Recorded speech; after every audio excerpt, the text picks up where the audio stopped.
השכיבנו, אבינו לשלום, והעמידנו מלכנו, לחיים טובים ולשלום.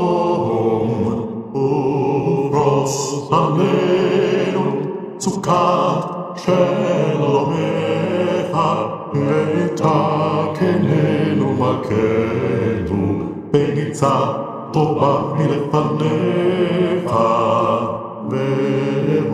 והושיענו מהרה למען שמך, והגן בנדנו, ופרוס עלינו סוכת רחמים ושלום.